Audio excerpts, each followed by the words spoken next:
All right, so this is my embedded candied pecan caramel bread recipe. So I'm going to link in the description the actual bread recipe, and I've got my bread sort of just opened up here, and I've started to put it into kind of a rectangle shape.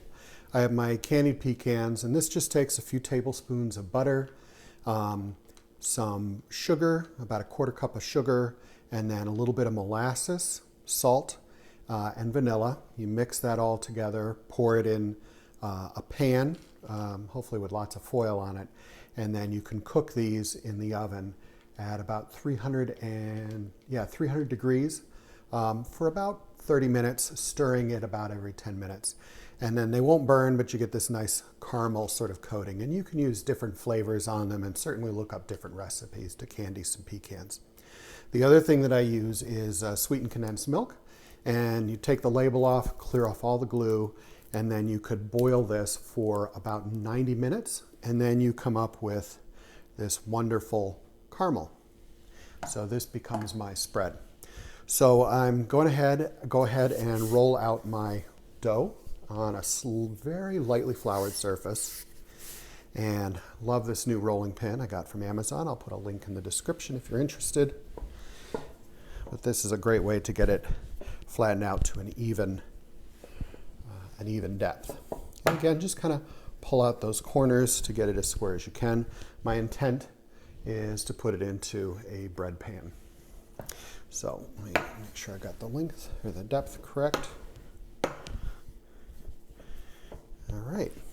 So as you fill your dough, you only have to fill up half of it because you're going to fold it over, and then we'll fold it a few times. So I'm going to go ahead and spoon out some of my caramel. And you won't use the whole can, so you can certainly reserve this for some ice cream or different kinds of spreads, and it can be a delicious little topping on desserts. Okay, so go ahead and spread that out. And again, only about halfway on the bread. Then I'm going to go ahead and throw in my candied pecans.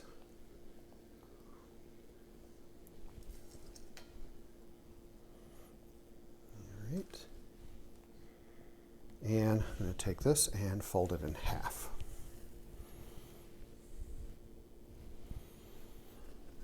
Okay. And then get a little more flour on this.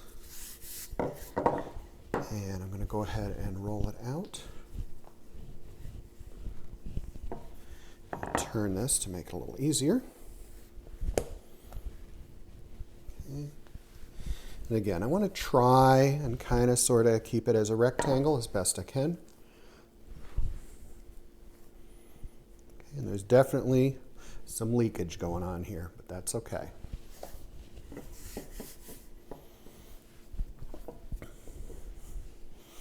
Okay, we got it the even depth.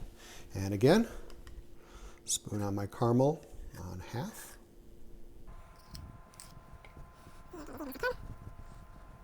Now I've done similar things with molasses and raisins. My spouse does not like cinnamon raisin bread. Cinnamon essentially tastes like medicine to them. So I've done this by just spreading molasses and adding raisins. You can do all sorts of things that you'd like to try, any kind of dried fruits. Dried cherries would probably be awesome with caramel cherry. Maybe I'll do that next. But this technique is great for kind of embedding goodies into your bread. Again, fold it in half. And that's our last time that we need to use our rolling pin. Get it into a rectangle. And I'm going to add on a little bit more caramel for my roll up, but this time I don't want to put any caramel on the last 2 inches of this. So I'm only putting it on the leading edge.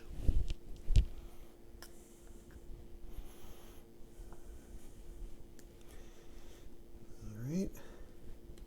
And then I'm going to go ahead and use the rest of my pecans. I'll spread them out as evenly as I can.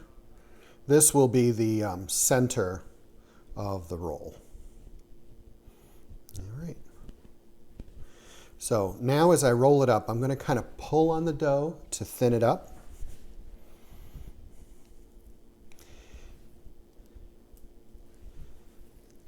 pulling and rolling, pulling and rolling. Let's stretch that out a little bit and roll. All right, it's not very pretty, maybe not my best work, but it's what it tastes like that matters. So now I've got my bread pan. I want to put the seam as best I can on the bottom, and I want to curl up those sides to kind of keep all the goodies inside. Now you will need to flour your baking container because this will stick like crazy.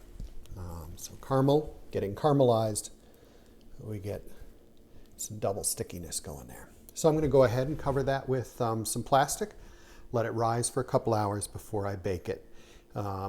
So again, there'll be more in the description, so if you need baking temperatures and all of that, I'll have it all in there.